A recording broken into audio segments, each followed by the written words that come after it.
144Hz AMOLED display, console style shoulder trigger আর Dimensity 7400 প্রসেসরের সবকিছু মাত্র 30,999 টাকায়। ইনফিনিক্স GT30 2025 সালের সেরা বাজেট গেমিং ফোন কিনা। সো চলুন দেখে নেই। এই হচ্ছে ইনফিনিক্স GT30 বক্স। তো দেখতে পাচ্ছেন বক্স খোলার সাথে পেয়ে যাচ্ছে যে user manual and SIM injector tool, then পাচ্ছেন হচ্ছিল আপনার ক্লিয়ার কেস অ্যান্ড হচ্ছে টাইপ সি কেবল অ্যান্ড হচ্ছে আপনার 45 ওয়াটের fast charger out of the box আপনি পেয়ে যাচ্ছেন। সো ফাস্টলি চার্জ দিতে পারবেন। এছাড়া হচ্ছিল আমাদের কাঙ্ক্ষিত স্মার্টফোনটি। সাইডটা দেখতে পাচ্ছেন পিছনের ডিজাইনটা সুন্দর, কিন্তু শুধু এটা ডিজাইন পারপাস করা হয়নি, এটার মধ্যে কিন্তু আপনার এন্টিনাটাও অনেক বেটার কাজ করে, মানে আপনি হচ্ছিল নেটওয়ার্ক রিসেপশন ভালো পাবেন। আর এখানের মধ্যে দেখতে পাচ্ছেন যে শোল্ডার ট্রিগার, সো যারা আসলে মাল্টিফিঙ্গারে খেলবেন তাদের জন্য। আর এখানে ভলিউম আপ ডাউন বাটন, দেন হচ্ছে পাওয়ার বাটন, এটাও হচ্ছিল ট্রিগার হিসাবে কাজ করবে। আর নিচের মধ্যে পাচ্ছেন সিম ট্রে, মাইক্রোফোন, দেন হচ্ছে ইউএসবি টাইপ সি এবং হচ্ছে স্পিকার গ্রিল। আর এটার মধ্যে কিন্তু আপনি আসলে ডুয়েল সিম ইউজ করতে পারবেন, মাইক্রো এসডি কার্ড ইউজ করতে পারবেন আর কি। এটার সাইডটাতে ক্লিন, উপরের মধ্যে এয়ার ব্লাস্টার পাচ্ছেন, ডুয়েল স্টিরিও স্পিকার, যেহেতু উপরের মধ্যে স্পিকারও পেয়ে যাচ্ছেন। ফিচারিস্টিক মেগা ডিজাইন আর কাস্টমাইজেবল ব্যাকলাইটিং, যেটার মাধ্যমে আপনি কিন্তু 14টা সিন এবং হচ্ছে 20টা ইফেক্ট ক্রিয়েট করতে পারবেন। কালার অপশনে পাবেন মাত্র 7.99 মিলিমিটার পাতলা আর IP64 ডাস্ট অ্যান্ড হচ্ছে ওয়াটার স্ল্যাপস রেজিস্ট্যান্ট। ব্যাকলাইটটা শুধুমাত্র শো না, ফাস্ট কিল এবং হচ্ছে গান ফায়ারের সময় রিয়্যাক্ট করে। কনসোল স্টাইল শোল্ডার ট্রিগার, এই সিগমেন্টে একমাত্র capacitive dual shoulder trigger, 520 Hz touch rate আর 7 মিলি সেকেন্ডের লেটেন্সি, একেবারে কনসোল লেভেল ফিল। গেমের ক্ষেত্রে অনেক বেশি হেল্প করে, যেমন গেমে শুট, গিয়ার বদল, বা আপনার দেখা যাচ্ছে রিভাইভ দেওয়ার ক্ষেত্রে, বা আপনার যারা আসলে মাল্টি ফিঙ্গার দিয়ে খেলেন তাদের জন্য আমার কাছে মনে হয় যে অনেক বেশি হেল্পফুল, বিকজ গেমিংয়ের ক্ষেত্রে অনেক বেশি আপনাকে এনহ্যান্স করবে। দৈনন্দিন কাজে যেমন হচ্ছিল ক্যামেরা শাটার, বা আপনি যদি মিউজিক কন্ট্রোলার হিসেবে ইউজ করতে চান তাহলে কিন্তু এই ট্রিগার আপনি কাস্টমাইজ করে ইউজ করতে পারবেন।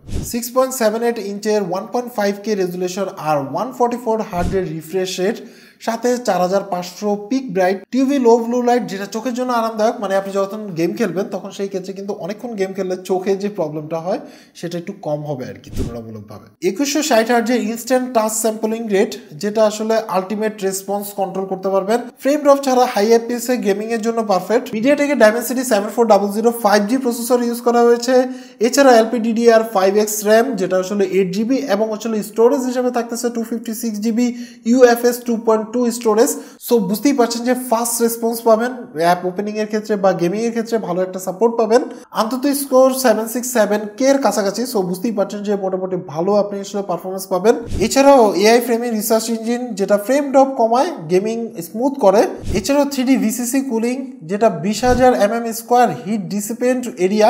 বুঝতেই পারছেন যে মোটামুটি ভালো কুলিং সাপোর্ট পাচ্ছেন। এছাড়াও 10টা জনপ্রিয় গেমের হাই ফ্রেম রেট সার্টিফিকেশন পাচ্ছেন এই ফোনে। আর এইসব পারফরমেন্সের জন্য এই ফোনে থাকতেছে 5500 mAh এর ব্যাটারি। এছাড়াও বাইপাস চার্জিং 2.0, গেম খেলার সময় আসলে ফোন ঠান্ডা রাখে, যে আপনি আসলে হয়তো বা ফোনের মধ্যে আপনি চার্জার লাগিয়ে রাখছেন, দেন হচ্ছে ইউজ করছেন, তখন আর ব্যাটারি থেকে পাওয়ার নিবে না, আপনার হচ্ছে সরাসরি চার্জার থেকে আপনি এটাকে চালাতে পারবেন। এছাড়াও দেখা গেছে যে নর্মাল ইউজার যারা আছেন তাদের ক্ষেত্রে একবার চার্জ দিলে সারাদিন আসলে অনায়াসে এই ফোন থেকে ব্যাটারি ব্যাকআপ নিতে পারেন। আর গেমিং এর ক্ষেত্রে এটা ডিপেন্ড করে হচ্ছিল আপনি কি টাইপের গেম খেলতেছেন বা কিভাবে ইউজ করছেন।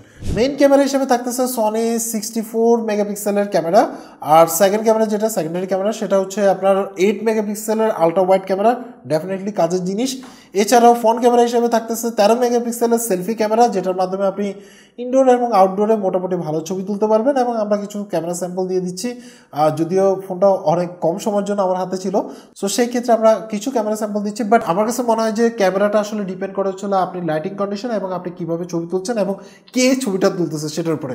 বাট ক্যামেরার লেন্স আমার কাছে প্রাইস পয়েন্ট হিসেবে এবং গেমিং ফোন হিসেবে পারফেক্ট মনে হয়েছে। এছাড়া আপনি এর মধ্যে র HDR, fast night mode, dual video view, আর এক ট্যাপে কিন্তু আপনি আসলে ব্লগ কন্টেন্ট ক্রিয়েট করতে পারবেন। এখানের মধ্যে অপশন আছে XOS 15 এবং ফ্লক্স AI, আর রিয়েল টাইম আপনার হচ্ছে translation, AI user, text to image, এই টাইপের ফাংশন কিন্তু আপনি এটার মধ্যে পেয়ে যাবেন।